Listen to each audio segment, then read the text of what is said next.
चलिए बात स्टार्ट करते हैं दीर्घ उत्तरीय प्रश्न की। ठीक है, बाजार को परिभाषित कीजिए। क्या होता है बाजार? बाजार के मुख्य तत्व क्या क्या होते हैं, मतलब कौन कौन सी चीजें ऐसे जिससे मिलकर के बाजार बनता है और बाजार की क्या विशेषताएं होती हैं, इसकी बात करनी है। बाजार में एक ही वस्तु की कीमत कैसे निर्धारित होती है। अब यहाँ पर एक ही वस्तु लिखा हुआ है, एक वस्तु की कीमत पूछा सकता है, इन जनरल कैसे निर्धारित होती है इसकी बात की गई है। तो क्या क्या होता है देखो भाई, एक एक करके समझा देता हूँ, फिर देख लेते हैं हम लोग। बाजार क्या होता है? जहां पर आपका क्रेता है, विक्रेता है और उनके बीच में फ्री मतलब मुक्त व्यापार, मुक्त लेन देन हो सके, उसको बोलते हैं। जहां पर आपके बंधन है, बहुत सारे बैरियर्स हैं, है ना। बैरियर्स देखा ना, वो हडल रेस होती है, 100 मीटर की दौड़ करके लोग जाते हैं, 110 मीटर की होती है वो, तो उसमें बंधन जो होते हैं वो ना हो, क्या हो, मुक्त व्यापार हो सके। तो ऐसी कोई भी जगह है, जरूरी नहीं है आमने सामने क्रेता और विक्रेता मिले। ऑनलाइन भी बहुत सारे बाजार होते हैं, शेयर बाजार है, कोई शेयर खरीद रहा है, कोई बेच रहा है, किसी को पता ही नहीं चलता किसने किससे खरीदे हैं, लेकिन लेन देन हो रहा है, तो वो भी बाजार हो गया। मुख्य तत्व क्या क्या है? क्रेता होना चाहिए, विक्रेता होना चाहिए, कोई वस्तु या सेवा होना चाहिए। ये तो बहुत ही ज्यादा इंपॉर्टेंट है। ठीक है, और उसी को रेगुलेट मतलब क्या होता है? नियंत्रित करने में, कि ये सारी चीजें सही से चल पाए, वैसी भी एक व्यवस्था होनी चाहिए जो आमतौर पर सरकार मुहैया कराती है। तो ये सारी चीजें हो गई आपकी, मोटा मोटा आपको बताते जा रहा हूँ जो एकदम इंपॉर्टेंट चीजें हैं। विशेषताएं क्या है? विशेषताएं ये है कि मुक्त होना चाहिए व्यापार, है ना। और जो कीमत होती है ना, उसमें मुक्त से क्या हो जाता है? मुक्त से ये हो जाता है, मान लीजिए एक चीज बोली जाती है ना, जिसकी लाठी उसकी भैंस। अगर उस तरह का सिस्टम बना हुआ है कि नहीं भाई, आपको दूसरे गांव में भले ही 10 रुपए का पार्ले जी का पैकेट मिल रहा हो, यहाँ पे तो 20 रुपए का ही देंगे और आपको यहीं से लेना पड़ेगा, तो फिर वो बाजार नहीं कहा जा सकता। क्या होता है? बाजार नहीं कहा जा सकता। हाँ, ये बात जरूर है कि ये 10 रुपए वाला जहाँ पर बिस्किट मिल रहा है, अब ये पहाड़ पर गांव है, बहुत अंदर है, बहुत कठिनाई से यहाँ पर बिस्किट पहुंच पाता है, तो 10 की जगह यहाँ 12 रुपए का मिल रहा है। क्यों? क्योंकि 2 रुपए ट्रांसपोर्टेशन में यहाँ पे अतिरिक्त खर्चा हो ही जाता है, और कोई भी व्यापारी अगर 12 रुपए से कम में बेच रहा है तो लाभ नहीं कमा पा रहा है, उचित लाभ, तो 12 रुपए माना जा सकता है। लेकिन आपने अगर ये कर दिया कि नहीं 20 रुपए का ही खरीदना होगा, तो फिर उसको हम लोग यहाँ पर बाजार की परिभाषा के अंतर्गत नहीं रख सकते हैं। एक रूपता होनी चाहिए। क्या होनी चाहिए? एक रूपता, एक समानता हो, ऐसी जरूरी बात नहीं है।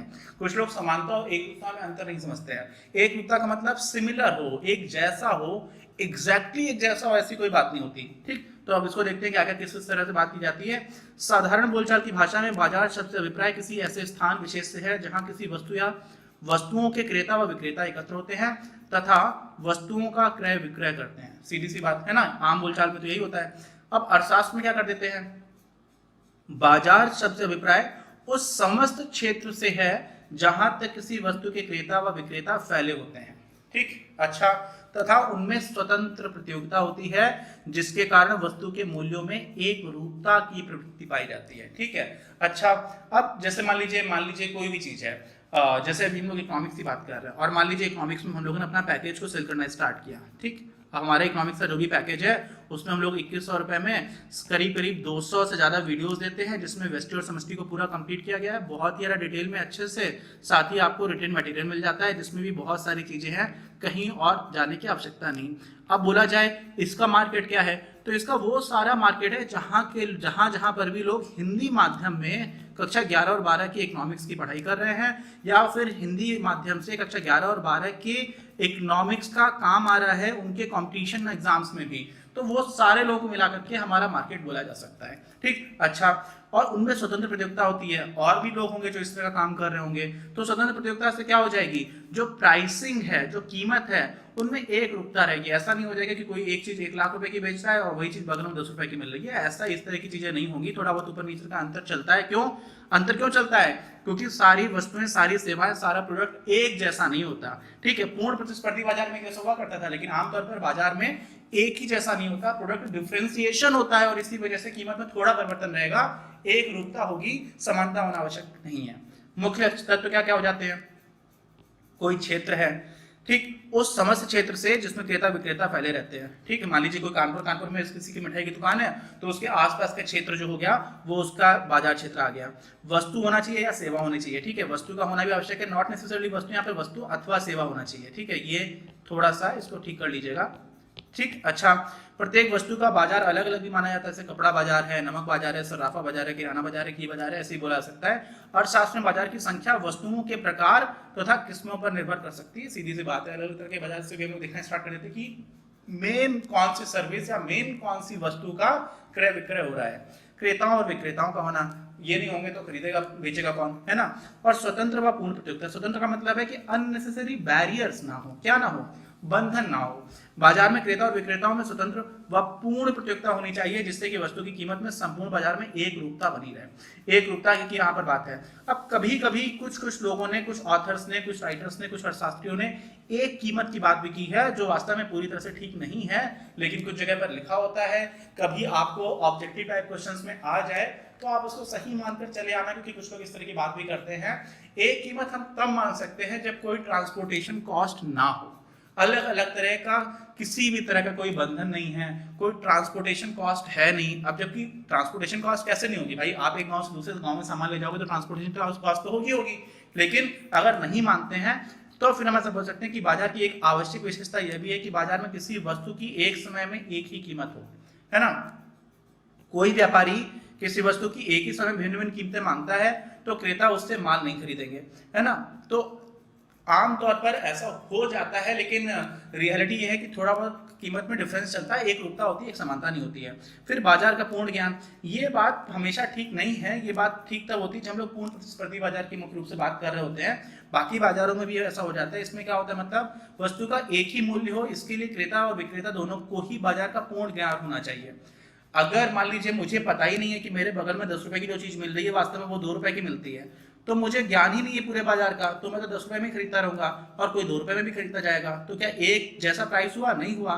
तो हमारा एक और एजम्पशन होता है, जो बाजार की को ज्यादा आदर्श रूप में चलता रहने के लिए आवश्यक है, वो ये दोनों चीजें। इनको आप नहीं भी लिखोगे तो चलेगा, लेकिन जो मुख्य तत्व है वो यही है, एक क्षेत्र होना चाहिए, वस्तु अथवा सेवा हो, क्रेता और विक्रेता हो, और स्वतंत्र व पूर्ण प्रतियोगिता हो। आगे बात समझ में। अब इसी में इन विशेषताओं के आधार पर अगर आपको कोई डिफाइन करेगा तो ऐसे कर सकता है कि अर्थशास्त्र में बाजार का आशय किसी वस्तु के क्रेताओं व विक्रेताओं के ऐसे समूह से होता है जिनमें स्वतंत्र पूर्ण प्रतियोगिता हो तथा जिसके फलस्वरूप उस वस्तु की बाजार में एक ही कीमत हो। अब इसमें एक और बात समझिए, बहुत सारे बोर्ड एग्जाम्स के टीचर्स होते हैं जो अपनी एक तरह का इन्वायरमेंटल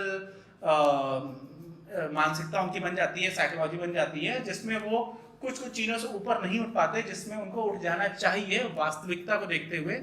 और वो क्या होती है कि कई बार कुछ बड़े बड़े अर्थशास्त्रियों के नाम से परिभाषा आपको लिखनी होती है कि कोई भी है, जॉन मेनार्ड कीन्स के अनुसार, ठीक है, या फिर हमारे अर्थशास्त्र के जो जनक हुआ करते थे उनके अनुसार, किसी का भी आप रिकॉर्डो के अनुसार। तो ये सारी चीजें लिखने की आवश्यकता नहीं होनी चाहिए। आपको मतलब समझ में आना चाहिए कि होता क्या है, रियल लाइफ में वही मैटर करता है, किसने एग्जैक्टली क्या परिभाषा दी थी इसका महत्व नहीं होना चाहिए। कभी कभी कुछ लोग ये सारी चीजें देख करके खुश हो जाते हैं, तो आप ऐसा कर सकते हो। मैं व्यक्तिगत रूप से और जितनी चीज समझता हूँ उस हिसाब से इनका महत्व नहीं होना चाहिए, लेकिन कभी कभी ऐसा भी लिख करके आ जाओगे तो लोग उससे थोड़ा इंप्रेस हो जाते हैं, खासतौर से बोर्ड एग्जाम्स के टीचर्स। अच्छा, सीमांत आय और औसत आय से क्या आशय है। मैंने आपको सीमांत के बारे में बताया था कि इसमें कुछ ना कुछ आता है। देखिए यहाँ पर ही दो चीजें मिल गई, 2 बार मिल गया। अब सीमांत आय और औसत आय से क्या आशय है, इनमें संबंध को स्पष्ट कीजिए। भाई कुछ भी बहुत ही आसान है, क्या है, कोई भी आपने चीज की बिक्री की, आय की बात हो रही ना, आय कैसे होगी, आप कुछ बेचोगे तो आपने 1 बिक्री की, 2 बिक्री की, 3 बिक्री की, ऐसे करते करते आप 8 वस्तुओं को बेचा।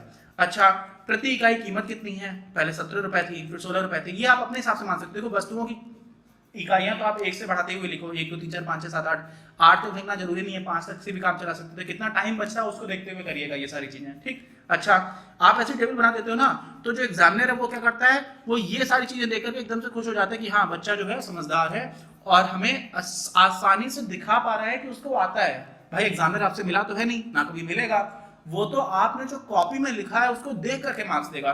तो उसके लिए आप ये आसान बना दो कि आपको चीजें आती हैं, समझ रहे हो ना। इसलिए आप जब टेबल वगैरह बनाते हो तो उसको अच्छा लगता है। तो देखो 17 है, 16 है, 15 है, 14 है, 13 है, 12 है, 11 है, यानी कि हो क्या रहा है, जैसे जैसे आप ज्यादा वस्तुएं बेच रहे हो वैसे वैसे आपको प्रति इकाई कीमत गिनानी पड़ रही है। ऐसा नॉर्मली कब होता है बताइएगा कमेंट बॉक्स में लिख करके, क्या ऐसा पूर्ण प्रतिस्पर्धी बाजार में होता है या नहीं, ठीक। अच्छा आगे बढ़ते हैं। तो अब क्या हो जाएगा, प्रति इकाई कीमत इतनी है तो कुल आय कितनी हो जाएगी भाई, एक वस्तु बेची 17 रुपए की बेची तो 17 रुपए आ गए, दो वस्तु बेची हर इकाई 16 रुपए की है तो 32 रुपए आ गए, तीन का है 15 का बेचा तो 45 रुपए आ गए। तो कुल आय तो आपको यहाँ पर दिख ही जा रहा है, दिख जा रहा है कि नहीं दिख जा रहा है।